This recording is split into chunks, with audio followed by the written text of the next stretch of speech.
Hello दोस्तों, नमस्कार। स्वागत है आपका प्रेरक आईएएस एकेडमी के यूट्यूब चैनल पे। जैसा कि आप लोगों को पता है कि इस चैनल पे एक डेली रूटीन की सीरीज़ की शुरुआत की गई है, जिसके माध्यम से बीपीएससी 69वीं की और बिहार में जो शिक्षक पात्रता परीक्षा होने वाली है उसकी तैयारी करवाई जा रही है। इस संदर्भ में जो है 11 दिन का वीडियो डाल दिया गया है। आज 12वें दिन के क्वेश्चन टेस्ट को हम लोग लेके आए हैं। तो चलिए शुरू करते हैं आज के पहले प्रश्न से। पहला प्रश्न है, हाल ही में नासा और इसरो के सहयोग से किस उपग्रह को प्रक्षेपित करने की योजना है? ऑप्शन है ए स्काईमेट, बी चंद्रयान 3, सी गगनयान और डी निसार। इसका उत्तर क्या होगा दोस्तों? इसका उत्तर हो जाएगा डी निसार। तो हाल ही में नासा और इसरो के सहयोग से निसार को प्रक्षेपित करने की योजना है। ठीक है। अगला प्रश्न है, सर्वोच्च न्यायालय में कुल न्यायाधीशों की संख्या होती है? ऑप्शन है ए 28, बी 32, सी 34 और डी 40। इसका उत्तर क्या होगा दोस्तों? सर्वोच्च न्यायालय में कुल न्यायाधीशों की संख्या कितनी होती है? तो 34। इसमें 33 + 1 का प्रावधान है। ठीक है, मतलब 33 जो है न्यायाधीश होंगे और 1 जो है मुख्य न्यायाधीश होंगे। और हाल ही में सर्वोच्च न्यायालय के 34 के 34 पद जो है वो भर दिए गए हैं। ठीक है। अगला प्रश्न देखते हैं, हाल ही में किस राज्य ने 19 नए जिले की गठन की घोषणा की है? कितने नए जिले की? 19 नए जिले की। ऑप्शन है ए मध्य प्रदेश, बी बिहार, सी कर्नाटक और डी राजस्थान। इसका उत्तर क्या होगा दोस्तों? इसका उत्तर हो जाएगा डी राजस्थान। तो हाल ही में राजस्थान ने 19 नए जिले की गठन की घोषणा की है। अगला प्रश्न है, हाल ही में इटली के प्रधानमंत्री भारत की यात्रा पर रहीं। उनका नाम क्या है दोस्तों?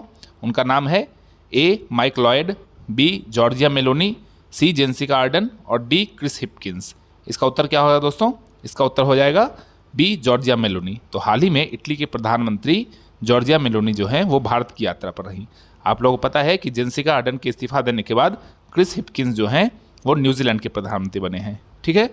अगला प्रश्न देखते हैं 5 नंबर, निम्न में से ऑस्ट्रेलिया के प्रधानमंत्री कौन हैं? ऑप्शन है ए फोमियो किसीडा, बी क्रिस हिपकिंस, सी माइक पोम्पियो और डी एंथनी अल्बनीज। इसका उत्तर क्या होगा दोस्तों?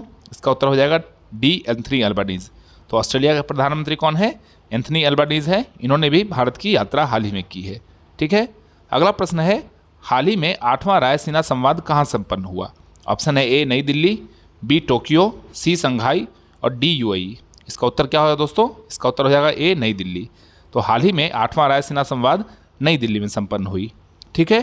अगला प्रश्न देखते हैं, हाल ही में विश्व प्रसन्नता सूचकांक में भारत की रैंकिंग क्या रही? ऑप्शन है ए 125, बी 136, सी 140 और डी 146। इसका उत्तर क्या होगा दोस्तों? इसका उत्तर हो जाएगा बी 136। तो हाल ही में विश्व प्रसन्नता सूचकांक जारी की गई, जिसमें भारत की रैंकिंग कितनी रही? 136 रही। इनमें कुल 146 देशों को शामिल किया गया था और पहले स्थान पे है दोस्तों वो रहा फिनलैंड। ठीक है, आप लोग ये भी इसको याद रखेंगे। ठीक है। अगला प्रश्न देखते हैं, हाल ही में सिपरी द्वारा जारी एक रिपोर्ट के अनुसार विश्व में हथियारों का सबसे बड़ा खरीदार देश कौन सा है? ऑप्शन है ए चीन, बी अमेरिका, सी भारत और डी रूस। तो इसका उत्तर क्या होगा दोस्तों? इसका उत्तर हो जाएगा सी भारत। तो सिपरी द्वारा जो रिपोर्ट जारी की गई है उसके अनुसार विश्व में हथियारों का सबसे बड़ा खरीदार देश कौन है? तो अब भारत है। ठीक है। अगला प्रश्न देखते हैं 9 नंबर, वास्को डिगामा किस तिथि को कालीकट के बंदरगाह पर पहुंचा था? ऑप्शन है ए 17 मई 1415, बी 20 मई 1496, सी 20 मई 1498 और डी 15 मई 1500 ईस्वी। तो इसका उत्तर क्या होगा दोस्तों? इसका उत्तर हो जाएगा सी 20 मई 1498 ईस्वी को। तो 20 मई 1498 ईस्वी को वास्को डिगामा जो पुर्तगाल का यात्री था वो क्या हुआ था? कालीकट के बंदरगाह पर पहुंचा था और जमहूरी ने उसका स्वागत किया था। ठीक है। अगला प्रश्न देखते हैं 10 नंबर, भारत में यूरोपीय के आगमन का क्रम क्या है? ये बहुत ही महत्वपूर्ण क्वेश्चन है दोस्तों। बीपीएससी में इस तरह के प्रश्न पूछे भी जाते रहे हैं और आगे भी पूछे जाने की संभावना रहेगी। और अगर आपको क्रम याद रहेगा, क्रोनोलॉजी याद रहेगी, तो आप जो है और भी जो क्वेश्चन इससे बनेंगे उसको ही बनाने की स्थिति में होंगे। इसका ऑप्शन है ए पुर्तगाली, डच, अंग्रेज, डेन, फ्रांसीसी, बी अंग्रेज, डेन, फ्रांसीसी, डच और पुर्तगाली, सी डेन, फ्रांसीसी, डच, अंग्रेज, पुर्तगाली और डी पुर्तगाली, डेन, डच, अंग्रेज और फ्रांसीसी। इसका उत्तर क्या होगा दोस्तों? इसका उत्तर हो जाएगा पुर्तगाली। तो हाल जो भारत में यूरोपीय आने के आगमन का क्रम क्या था? पहले पुर्तगाली आए, फिर डच आए, फिर अंग्रेज आए, फिर डेन आए और फिर फ्रांसीसी आए। मतलब पुर्तगाली जो है सबसे पहले आए थे और फ्रांसीसी जो है सबसे बाद में आए थे। ठीक है। अगला प्रश्न देखते हैं, किस अंग्रेज अधिकारी ने पुर्तगालियों को स्वाली के युद्ध में हराया था? ठीक है, किसके युद्ध में? स्वाली के युद्ध में हराया था। ऑप्शन है ए पीटर मुंडी, बी जनरल हॉकिंस, सी थॉमस बेस्ट और डी फ्रांसिस्को अल्मीडा। इसका उत्तर क्या होगा दोस्तों? सी थॉमस बेस्ट। तो थॉमस बेस्ट ने क्या किया था? पुर्तगाली में जो स्वाली के युद्ध हुए थे उसमें पुर्तगालियों को हराया था। ठीक है, 12 नंबर प्रश्न देखते हैं दोस्तों। पुर्तगाली उपनिवेश का भारत में प्रथम वायसराय कौन था? ऑप्शन है A Vasco da Gama, B Domingo Paes, C Francisco Almeida और डी अल्बुकर्क। तो इसका उत्तर क्या होगा दोस्तों? C Francisco Almeida. तो अल्मीडा जो थे वो कौन थे? पुर्तगाली उपनिवेश में भारत के प्रथम वायसराय थे। ठीक है, अगला प्रश्न है 13 नंबर। कोलकाता नगर किसने बसाया था? ऑप्शन है A Job Charnock, B John Surman, C Calvin और डी थॉमस बेस्ट। तो इसका उत्तर क्या होगा दोस्तों? A Job Charnock. तो जॉब चॉर्नाक ने क्या किया था?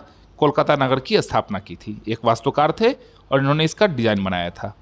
अगला प्रश्न है ईस्ट इंडिया कंपनी ने सर्वप्रथम अपनी फैक्ट्री भारत में कहाँ स्थापित की थी? ऑप्शन है ए पटना, बी पुणे, सी सूरत और डी हुगली। तो इसका उत्तर क्या होगा दोस्तों? इसका उत्तर हो जाएगा सी सूरत। तो ईस्ट इंडिया कंपनी ने अपनी पहली फैक्ट्री सूरत में स्थापित की थी। अगला प्रश्न है सिल्वी कल्चर संबंधित है। ऑप्शन है ए मधुमक्खी पालन, बी फलों की खेती, सी रेशम पालन और डी वन संवर्धन। इसका उत्तर क्या होगा दोस्तों? डी वन संवर्धन। तो सिल्वी कल्चर जो है वो वन संवर्धन से संबंधित है। ठीक है, अगला प्रश्न देखते हैं 16 नंबर। सर्वप्रथम जीव विज्ञान शब्द का प्रयोग किस वैज्ञानिक ने किया था? ऑप्शन है ए लैमार्क, बी ट्रेविरेनस, सी उपयुक्त दोनों और डी उपयुक्त में से कोई नहीं। तो इसका उत्तर क्या हो जाएगा दोस्तों? सी लैमार्क और ट्रेविरेनस दोनों ने मिलकर सर्वप्रथम जीव विज्ञान शब्द का प्रयोग किया था। ठीक है, अगला प्रश्न देखते हैं 17 नंबर। उपार्जित लक्षणों के अध्ययन को क्या कहते हैं? ऑप्शन है ए ट्रोफोलॉजी, बी टेंटोलॉजी, सी पैथोलॉजी और डी फिनोलॉजी। इसका उत्तर क्या होगा दोस्तों? बी टेंटोलॉजी। तो उपार्जित लक्षणों के अध्ययन को क्या कहते हैं? टेंटोलॉजी कहते हैं। ठीक है दोस्तों, अगला प्रश्न देखते हैं 18 नंबर। पादप जीवाश्मों के अध्ययन किसके अंतर्गत किया जाता है? इसका उत्तर है दोस्तों ऑप्शन है ए फाइकोलॉजी, बी एंटोमोलॉजी, सी पेलियोबॉटनी और डी हॉर्टिकल्चर। तो इसका उत्तर क्या होगा दोस्तों? पेलियोबॉटनी। तो पादप जीवाणु का अध्ययन जो है किस में किया जाता है? पेलियोबॉटनी के अंतर्गत किया जाता है। अगला प्रश्न देखते हैं 19 नंबर। बिहार राज्य के अंतर्गत कुल कितने प्रमंडल हैं? ऑप्शन है ए 7, बी 9, सी 12 और डी 14। इसका उत्तर क्या होगा दोस्तों? इसका उत्तर हो जाएगा बी 9। तो बिहार राज्य के अंतर्गत कुल कितने प्रमंडल हैं? 9 प्रमंडल हैं। ठीक है, अब बात करते हैं 20वां और अंतिम प्रश्न के बारे में। बिहार विधान परिषद के अंतर्गत कुल कितनी सीटें हैं? ठीक है, बिहार विधान परिषद, आप विधानसभा नहीं पढ़ेंगे, अगर परीक्षा में पूछा जाएगा तो इसको आप ध्यान रखेंगे। ऑप्शन है ए 40, बी 60, सी 75 और डी 243। इसका उत्तर क्या होगा दोस्तों? इसका उत्तर हो जाएगा सी 75। ठीक है, तो 75 सीटें जो हैं बिहार विधान परिषद के अंतर्गत आते हैं। अगर आप बात करें विधानसभा की तो उसमें कुल 243 सीटें हैं और लोकसभा की बात अगर करें तो ये 40 सीटें हैं। ठीक है, अगला अब देखते हैं डेली रूटीन 13 के बारे में कि आप लोगों को कल क्या पढ़ के रखना है। तो हिस्ट्री में गवर्नर जनरल और वायसराय को पढ़ के रखना है। साइंस में जैव विकास चैप्टर पढ़ना है आप लोगों को। बिहार की राज्य व्यवस्था जो है बिहार स्पेशल के अंतर्गत पढ़ना है। और करंट अफेयर में जो है फिर हम कल मार्च के बारे में पढ़ेंगे। ठीक है, तो मार्च का कल दूसरा दिन होगा करंट अफेयर का, तो हम मार्च करंट अफेयर पढ़ के रखेंगे और इसी से संदर्भित जो है 20 महत्वपूर्ण प्रश्नों का सेट फिर कल लेके आया जाएगा, जिसके माध्यम से आप अपने तैयारी का आकलन करते रहिए और आगे जो है किस तरह से अपने तैयारी को नई दिशा प्रदान कर सकते हैं और कैसे बेहतर कर सकते हैं, इसका जो है अपना आप देखते रहिए और उसी हिसाब से अपनी तैयारी को करते रहें। तो तब तक के लिए पढ़ते रहिए, फिर मिलते हैं अगले वीडियो में। धन्यवाद।